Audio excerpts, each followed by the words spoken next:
Hey everyone, and welcome to the Inside Scoop. I'm CNET's Cara Suboy, joined by Senior Managing Editor Kent German. And today, Kent and I are talking all about the Samsung Galaxy S4, which was just announced on Thursday of this week.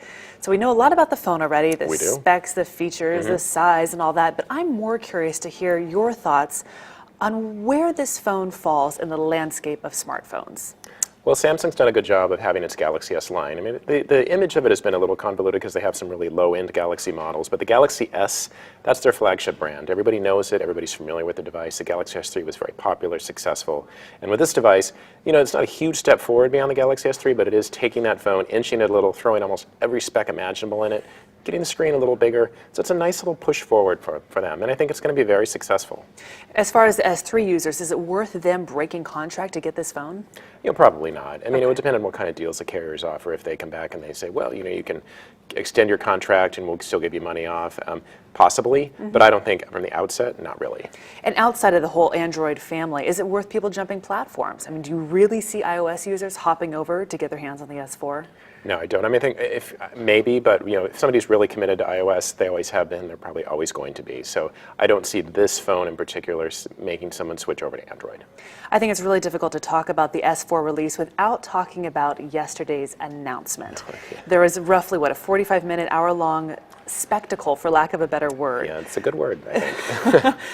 What are your thoughts on that whole, you know, dog and pony show, and what that really says about the company and the audience they're going after?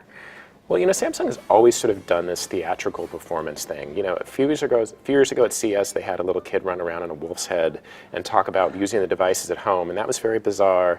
And then a few years ago, Mobile Congress, they had dancers and trapeze artists. So they've always sort of tried to throw in this real theatrical aspect to its performance or to its press conferences. And you know, they really can't go the route of maybe what Apple would do, of just having a couple execs up there talking about the phone, because then they'd be criticized for being boring. Sure. So I think Samsung's trying to do something different. I don't think yesterday was quite what they should have done as far as some of the performances on stage, but it's very Samsung to do what they did yesterday. A little bizarre, tried to be a little crazy, but maybe the execution not really what it should be. Do you think it really resonated with their target audience?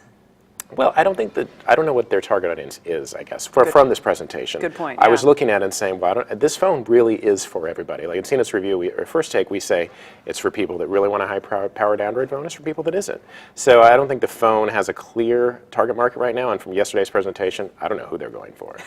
Samsung is a Korean company, so perhaps there is something lost in translation. Sure, there is. I mean, there's always, you know, you're talking about a company that's born and bred in Korea. They're incredibly powerful in Korea.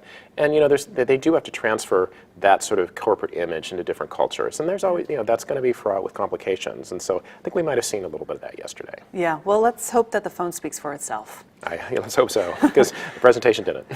Senior Managing Editor Kent German, I'm Cara Suboy. Thanks for watching The Inside Scoop.